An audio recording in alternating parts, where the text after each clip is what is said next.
It's Field Day 2022, and on this video we're talking about site survey and site selection. Stay tuned.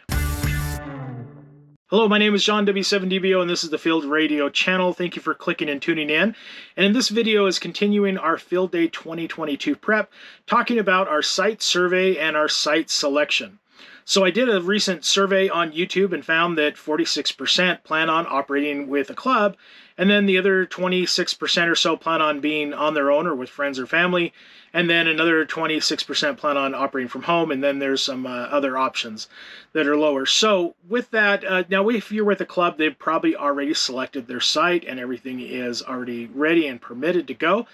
So this video hopefully will find some help for those that are still trying to find a site, or if you already have found a site for your club or your person and friends, maybe these are some things you haven't considered. But as always, include your comments below, add them to the conversation about what you think is important. So I got a list here. First of all is access.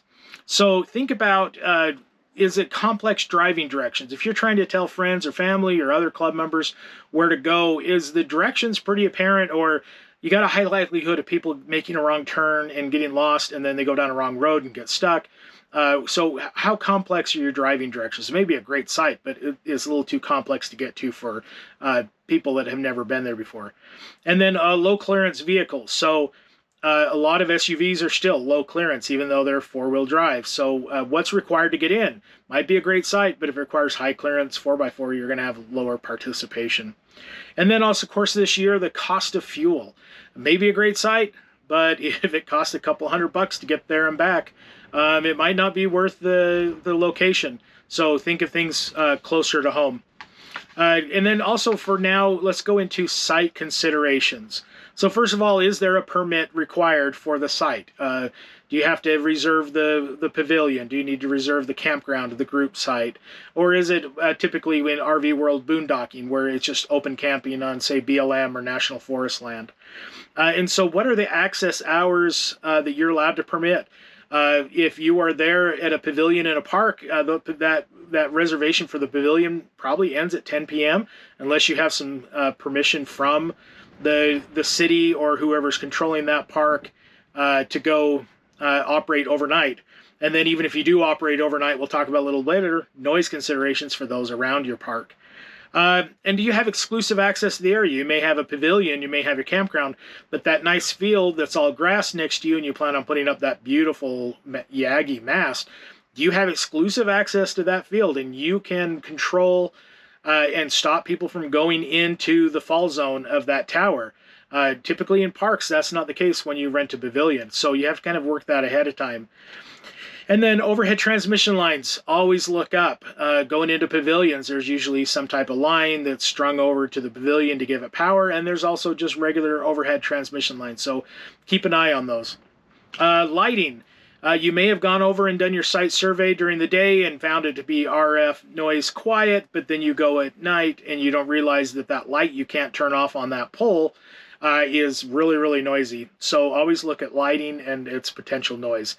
And then other noise. So you have permanent noise during the day, permanent noise during the evening. Have you scoped out, have you surveyed both times to make sure you're clear? Or even if you're out in the outdoors, you still have maybe some potential permanent RF noise out in the woods. And then also temporary. So you may have something quiet when you're on National Forest land, but it comes the weekend and neighbors pull in right next to you with that noisy solar charge controller on their camper. So those are some things that are really hard to mitigate. But can you find a location that you'll relatively stay farther away from potential noise sources? And then your generator noise. Can you run that generator late? Even in National Forest land or BLM land, if you leave that generator on at night, you're going to start getting knocks on the door from people that are camping, even though there's no structured camping. Or if you're in a campground or a group site that follows camp rules, generators are off at 8 or 9 p.m. So you got to think about the noise your generator is going to emit. And then also just regular noise.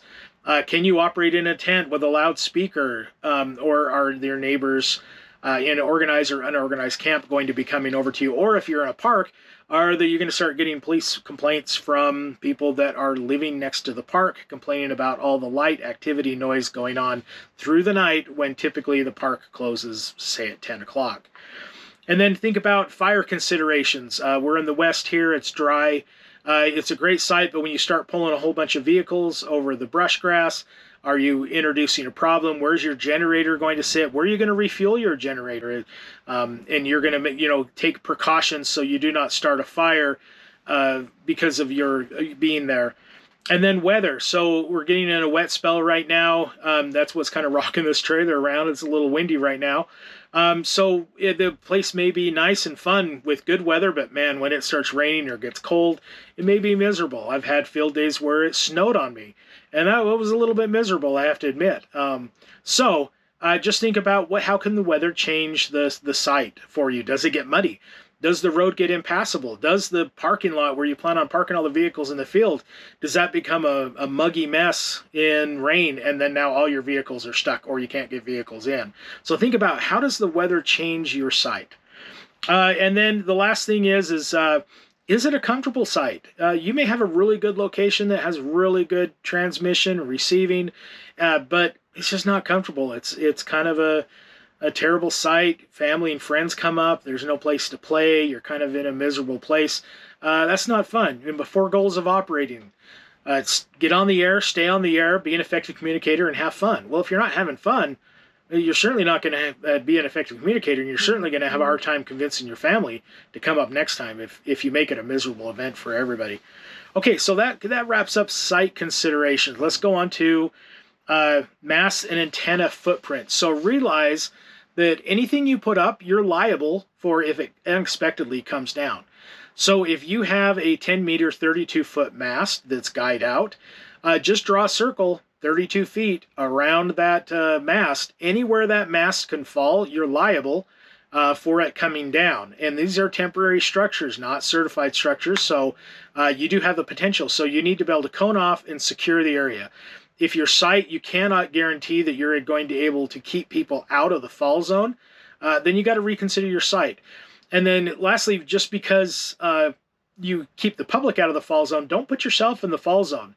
Don't set up a tent in the fall zone of one of your towers, because if that thing starts coming down, especially in the night, you're going to hear maybe a little bit of a crack before that tower comes right down through your tent. Now, if you have a hard-sided trailer like I do, I'm going to be okay putting the trailer inside the fall zone, because I know if my tower comes down or one of my masts come down and we're in the trailer, it's definitely going to damage the mast much, much more than it would the trailer. So just kind of think about that liability of what you put up is what you have to be liable for if it comes down unexpectedly. So I hope you found this short list helpful. As always, put in the comments below. Let's add to this list.